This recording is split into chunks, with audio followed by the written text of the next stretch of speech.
Fiat mission the great gathering of മിഷൻ്റെ mission യാത്രകൾ തുടരുകയാണ്. നമ്മുടെ മുന്നിലിപ്പോൾ ഉള്ളത് FCC Devamatha province Papua New Guinea mission പ്രവർത്തനങ്ങൾ ചെയ്യുന്ന നമ്മുടെ പ്രിയപ്പെട്ട സിസ്റ്റേഴ്സാണ്.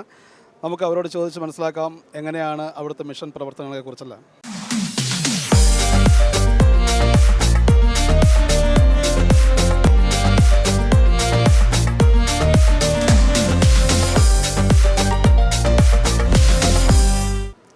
എങ്ങനെയാണ് ഈ പപ്പുവ ന്യൂഗിനിയയിൽ നിങ്ങളുടെ മിഷൻ എത്തിച്ചേരുന്നത്? അതിനെക്കുറിച്ചൊന്ന് പറയാമോ? തുടക്കം എങ്ങനെയായിരുന്നു എന്ന്? 1998 മെൻഡി രൂപതയിലെ ബിഷപ്പായിരുന്ന ബിഷപ്പ് സ്റ്റീഫ് ഞങ്ങളെ ഇൻവൈറ്റ് ചെയ്തിട്ടാണ് ഞങ്ങൾ ആദ്യമായിട്ട് അവിടെ പോയത്. ആദ്യമായിട്ട് ഒരു സിസ്റ്ററാണ് അങ്ങോട്ട് പോയത്.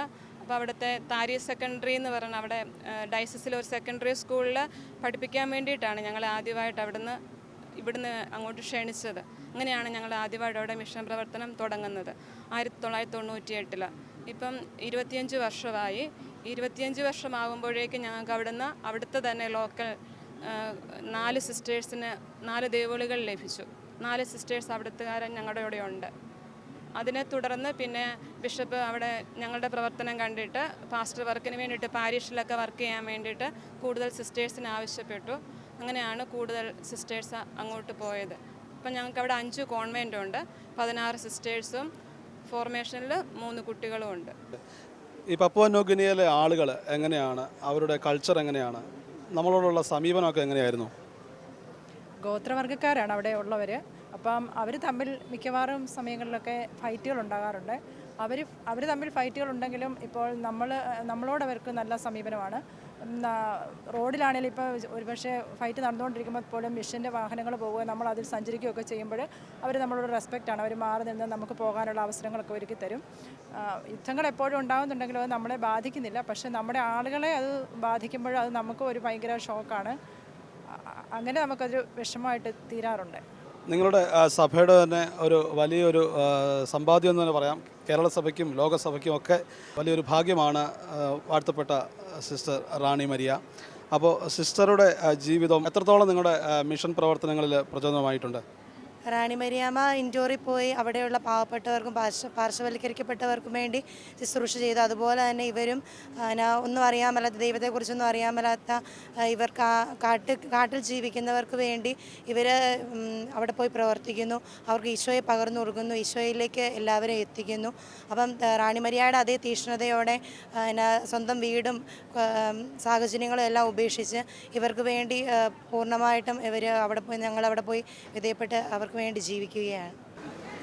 അവിടുത്തെ ഏറ്റവും കൂടുതൽ ഞങ്ങളെ വിഷമിപ്പിക്കുന്ന ഒരു കാര്യം എന്ന് പറഞ്ഞാൽ അവരുടെ ട്രൈബൽ ഫൈറ്റാണ്. അവർ ഫൈറ്റ് ചെയ്യുന്നത് പെണ്ണിനും മണ്ണിനും പണത്തിനും വേണ്ടിയിട്ടാണ്. അത് അവർക്ക് പ്രതികാര ചിന്തയാണ് അവരെ നയിക്കുന്നത്. പ്രതികാരത്തിൻ്റെ ഇതുകൊണ്ട് അവർ ഫൈറ്റ് ചെയ്യുന്നത്. എന്നെപ്പോലെ തന്നെ എല്ലാവരും ആയിരിക്കണമെന്നാണ് അവരുടെ ആഗ്രഹം. അപ്പോൾ എനിക്കൊരു പുല്ലുമേഞ്ഞ ഹൗസ് ആണെങ്കിൽ എനിക്കൊരു നല്ല ഹൗസ്, എനിക്ക് ഇച്ചിരി പൈസയൊക്കെ ആയിക്കഴിയുമ്പോൾ എനിക്ക് നല്ല ഹൗസ് ഉണ്ടാക്കാൻ പറ്റത്തില്ല.